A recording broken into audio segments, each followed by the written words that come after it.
नमस्कार दोस्तों, technology updates में आपका स्वागत है। आइए बात करते हैं कि टेक्नोलॉजी की दुनिया में नया क्या हो रहा है।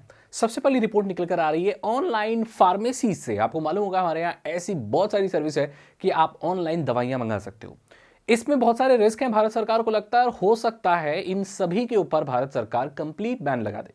यानी अगर आप ऑनलाइन दवाइयां मंगाते हो तो उसमें बहुत सारे इशू सरकार को ये नजर आ रहे हैं कि आपकी इंफॉर्मेशन लीक हो सकती है या मैल प्रैक्टिसेस हो सकती हैं, और बहुत सारी जो लगती है सरकार को चीज़ें, प्रॉब्लम वो खड़ी हो सकती हैं, जिसके लिए वो चाहती है कि ऑनलाइन फार्मेसीज को बंद कर दिया जाए या रेगुलेट कर दिया जाए। एयरटेल ने 239 या कितने से ऊपर 200-250 रुपए से जितने भी ऊपर प्लान है उन सभी पे अनलिमिटेड 5G कर दिया है। तो अगर आप ऐसी जगह पर रहते हो यहाँ जहां पर एयरटेल 5G आ चुका है या जियो 5G आ चुका है, दोनों में ही अगर 200-250-300 रुपए अगर आप खर्च कर रहे हो महीने के, तो आपको डेटा प्लान की अभी फिलहाल तो टेंशन करने की जरूरत नहीं है, क्योंकि अब दोनों ही सर्विस प्रोवाइडरों ने अनलिमिटेड डेटा ऑफर करना शुरू कर दिया है।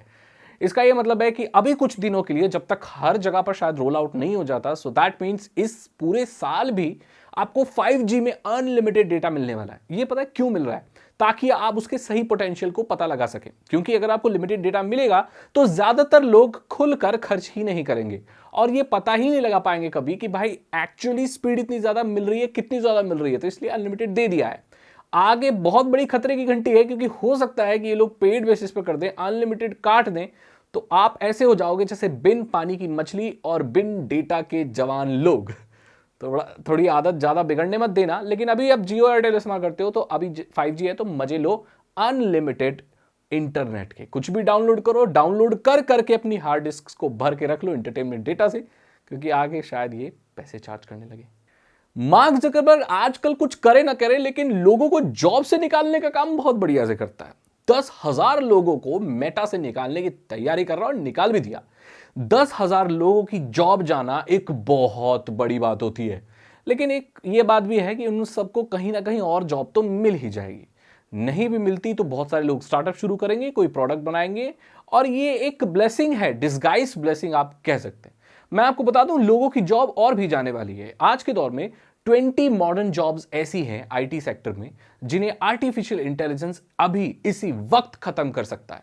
आईटी में भी और दुनिया की बहुत सारी जॉब है, 20 जॉब हैं ऐसी जो इस वक्त खत्म हो सकती हैं एआई के उससे।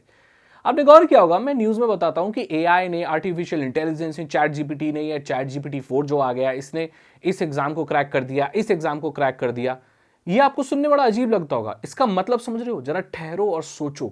किसी एक पर्टिकुलर एग्जाम को क्रैक कर दिया, सो दैट मीन्स उसके अंदर वो कैपेबिलिटी है कि उस एग्जाम को पास होकर जो लोग जॉब पकड़ते हैं, उस जॉब को भी वो एआई रिप्लेस कर सकती है। जरा सोचिए, ऐसी बहुत सारी जॉब हैं जिसको चैट जीपीटी कर सकती है। इंसानों की ज़रूरत अब कम होती चली जा रही है, एआई ही सारा जॉब करने लगेंगे, और यहाँ तो पैसे का ज़माना है। अगर कोई इंसान से कम कीमत में कोई मशीन काम कर दे रही है तो कंपनियां उसको क्यों चुनेंगी? इंसान को क्यों चुनेंगी? वो उसको काम रात दिन मशीनों से क्यों कराएंगे? क्योंकि लेबर लॉ है, मशीन लॉ तो नहीं है ना। आप किसी इंसान से दिन रात काम नहीं करा सकते, लेकिन एक मशीन से तो करा सकते। और यहां पर ये कोई फर्क नहीं पड़ता है कि ये काम इंसान ने किया, मशीन ने किया है, उन लोगों को तो सिर्फ काम से मतलब है। तो ये बहुत डार्क एंड पर हम बढ़ रहे हैं, ये सोचने वाली बात है। एक और खबर निकल कर आ रही है जो चैट जीपीटी से आ रही है। न्यूज जीपीटी करके एक पहला दुनिया का चैनल बना है एक, जो न्यूज दिखाएगा। सो बेसिकली यहां पर सारा काम आर्टिफिशियल इंटेलिजेंस कर रहा है, और उसके बनाने वाले ने कहा है कि ये छुटकारा है उन न्यूज रिपोर्टर्स और न्यूज चैनल से जो न्यूज बायस्ड दिखाते हैं, यानी किसी पॉलिटिकल पार्टी के फेवर में न्यूज दिखाते हैं, गलत न्यूज दिखाते हैं, लोगों को घुमाते फिराते हैं, उल्टी सीधी न्यूज दिखाते हैं जो रियल नहीं होती, उनको फैक्ट चेक किए बिना न्यूज में दिखा देते हैं। उस चीज से बचने के लिए अब आर्टिफिशियल इंटेलिजेंस को लाया गया है जो न्यूज बताएगी भाई। इसको मैनिपुलेट किया जा सकता है। देखो, ये जॉब अभी शायद नहीं जा सकती, लेकिन बोल रहे हैं कि मीडिया प्रोफेशनल्स की जॉब ये सब जो है ये खत्म कर देगा चैट जीपीटी। तो ये भी एक ताजा खबर है कि भाई खबर बता रही है अब चैट जीपीटी। अगली खबर आ रही है कि शायद इंडियन गवर्नमेंट ऐसा कर सकती है कि लोगों को पावर दे दे, जितने भी फोन एंड्रॉइड वगैरह के आए, कि जितनी भी ऐप है उन सबको हटा सके। ऐसी बहुत सारी एप्लीकेशन आपके फोन में डल के आती है जिन्हें आप हटा नहीं सकते।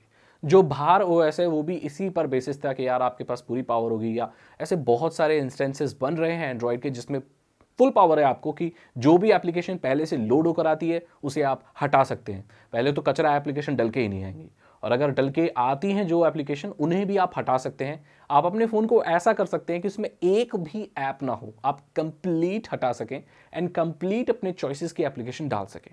देखो, अभी मुझे पता नहीं है सरकार ऐसे कोई नियम ला रही है नहीं ला रही है, लेकिन अगर लाने वाली है तो ये बहुत अच्छी बात है। इससे हमें बहुत ज़्यादा पावर मिलेगी एज ए स्मार्टफोन यूज़र और एज ए कंज्यूमर।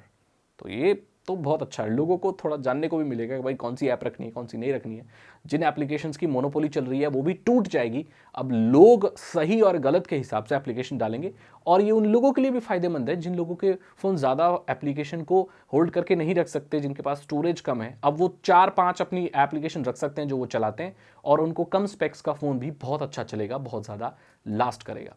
तो ये थी आज के टेक अपडेट, टेक्नोलॉजी न्यूज़। अब वक्त है आज के टेक टर्म का, और आज का टेक टर्म है फैट। नहीं, मैं मोटापे की बात नहीं कर रहा हूं, मैं बात कर रहा हूं फाइल एलोकेशन टेबल के बारे में। ये एक तरह का पर्सनल कंप्यूटर का फाइल सिस्टम है जो 1977 में आया था। विंडोज 9X ऑपरेटिंग सिस्टम्स और MS DOS का ये डिफॉल्ट फाइल सिस्टम था। ये कुछ सेट रूल्स होते हैं फाइल सिस्टम के जो बताते हैं कि किसी भी ऑपरेटिंग सिस्टम में या किसी भी कंप्यूटर में फाइल किस तरह से स्टोर्ड होंगी, किस तरह से डिस्प्ले होंगी, और बेसिकली फाइल्स किस तरह से रहेंगी। सो अब आपको पता चल गया होगा। अभी इसके बहुत सारे वर्जन निकले हैं, फैट 16, फैट 32 करके निकले हैं, और आपको EXFAT करके इसके बहुत वेरिएशंस बन गए। तो आप पेन ड्राइव भी लाते हो, वो भी इस फॉर्मेट में आप मतलब फॉर्मेट कर सकते हो। तो वो सारी चीज़ें हैं, बहुत सारे और हैं। EXFAT है, फैट 32 फैट, और अलग अलग तरह के अलग अलग ऑपरेटिंग सिस्टम्स और अलग अलग सिस्टम्स के हिसाब से बने हुए हैं। अगर आपको ये वीडियो अच्छी लगी तो उसे लाइक करें, अपने दोस्तों के साथ शेयर करें। साइबर सिक्योरिटी और इथिकल हैकिंग में इंटरेस्ट है तो डिस्क्रिप्शन चेक करें। 299 रुपीज़ के 3 इथिकल हैकिंग कोर्सेज हैं जो आसान भाषा में आपको इथिकल हैकिंग सिखा देंगे। और मुझे आप इंस्टाग्राम पर भी फॉलो कर सकते हैं, उसका लिंक आपको डिस्क्रिप्शन में मिलेगा। वहाँ भी मैं आजकल काफ़ी मज़ेदार कॉन्टेंट बना रहा हूँ, तो मिलते हैं वहाँ पर। मैं मिलता हूं आपसे अगली वीडियो में। Thank you so much and good bye.